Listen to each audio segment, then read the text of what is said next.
പറയാലേ? പറഞ്ഞു. Don't touch, only husband touch.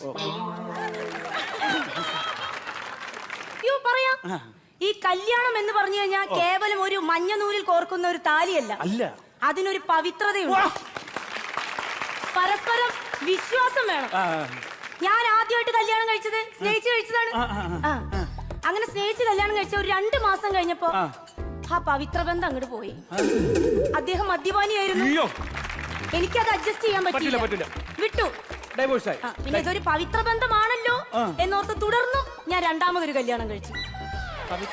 പവിത്ര ബന്ധമായിരുന്നു, പക്ഷെ അതൊരു 3 മാസം നിന്നുള്ളൂ. ഡിവോഴ്സ് ആയി. അയാൾ കുടിയനല്ലായിരുന്നു, ഞാൻ കുടിച്ചു തുടങ്ങിയിരുന്നു. അപ്പൊ അത് അയാൾക്ക് അഡ്ജസ്റ്റ് ചെയ്യാൻ പറ്റിയില്ല. അങ്ങനെ അത് പോയി. പിന്നെ ഇതൊരു പവിത്രമായ ബന്ധമാണല്ലോ. അങ്ങനെ ഞാൻ 3ാമതൊരു കല്യാണം കഴിച്ചു.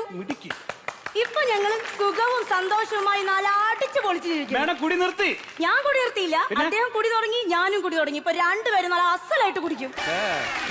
ഇപ്പൊ അദ്ദേഹം അദ്ദേഹത്തിന്റെ വഴിക്ക്, ഞാൻ എന്റെ വഴിക്ക്. പക്ഷെ കുടുംബജീവിതം നല്ല സൂപ്പർ ആയിട്ട് മുന്നോട്ട് പോകുന്നു. അത് പോകും. 2 പേർക്കും ബോധമില്ലല്ലോ, അപ്പം നല്ലപോലെ പോകും.